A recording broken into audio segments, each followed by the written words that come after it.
lorsque quelqu'un est en train de vous parler, de vous persuader, de vous expliquer, il a 3 discours.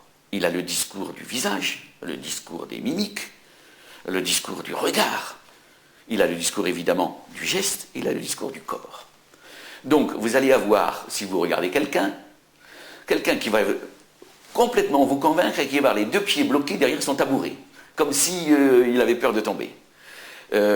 Vous en avez qui vont, alors c'est assez extraordinaire, vous prenez des gens qui sont dans une réunion, une conférence, ou à écouter quelqu'un.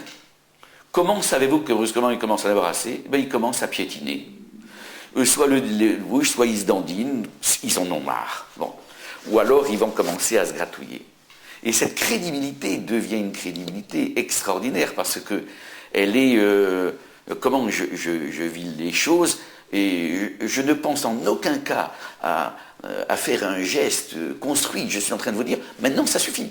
Ou alors écoutez, voilà, il faut que. Ou alors certains vont faire ça. Et c'est cette crédibilité qui est importante parce que c'est celle qui donne une dimension à l'objet du discours. Il est en train de vous dire c'est important, c'est pas la même chose que si vous dites c'est important. Et, il vous dit écoutez, je pense qu'on va aller pas à pas, pas la même chose que quelqu'un qui vous dit on va aller pas à pas. Bon.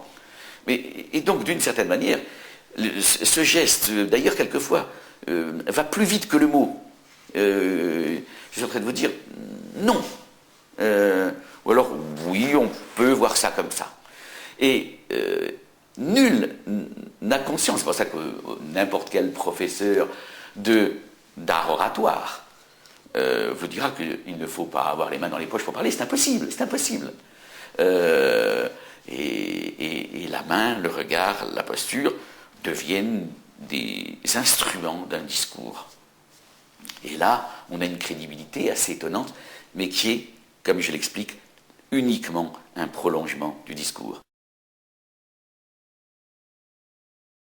Et ils doivent revenir aux 3 plans qu'ils connaissent très bien, et ils ne doivent privilégier aucun de ces plans selon le message qui est en train d'être passé. On peut prendre un visage lorsque la personne est brusquement surprise, irritée, sur la défense, à se demander qu'est-ce qui m'arrive. Mais il faut le cas échéant qu'on le prenne brusquement, prendre son souffle et de loin. Les Américains, par exemple, interdisent que l'on prenne quelqu'un à son insu. Il est debout derrière une tribune et on le prend quand il parle. Mais à partir de là, ils le prennent avec la manière dont il va brusquement dresser la tête, commencer à parler, se tenir à son pupitre. Mais ces chants sont absolument indispensables.